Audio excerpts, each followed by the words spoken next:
In a distant galaxy, nestled among twin suns and a blanket of emerald nebulae, lay the planet Xyrith.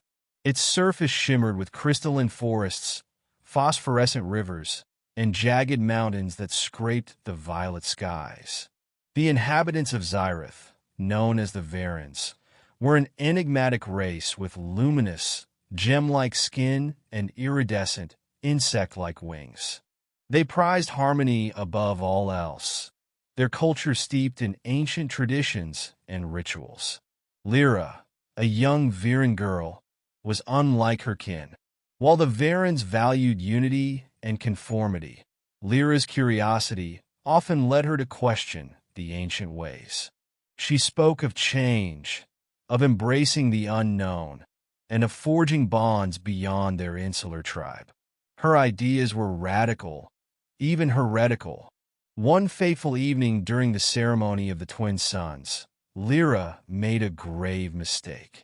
Standing before the council, she challenged the elders' decision to reject an envoy from a neighboring world. "Why must we close ourselves off?" she pleaded. "The stars hold more than threats.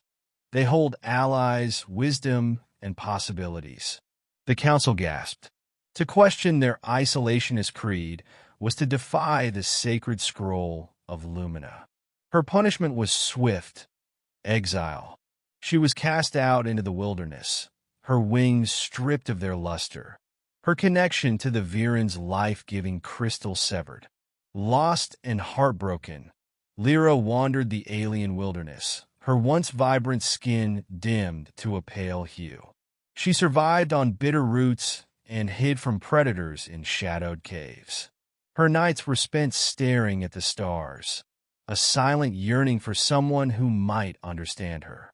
Far away, on a small, resource-starved planet called Earth, Captain Ethan Drake was piloting his exploration vessel, the Stellar Nomad. Ethan was a man of contradictions, a soldier turned adventurer, a loner who yearned for connection.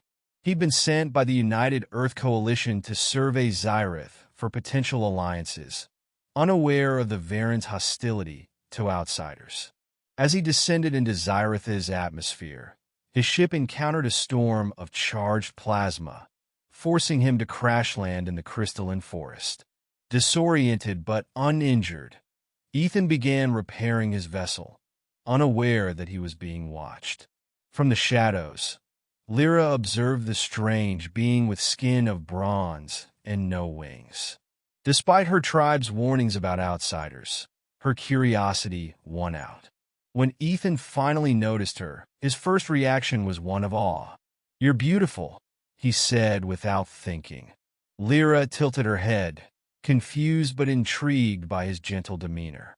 Slowly, she emerged from her hiding place. Their initial attempts at communication were fraught with difficulty. Lira spoke in melodic tones and gestures, while Ethan relied on his translation device. Over days, they began to understand one another.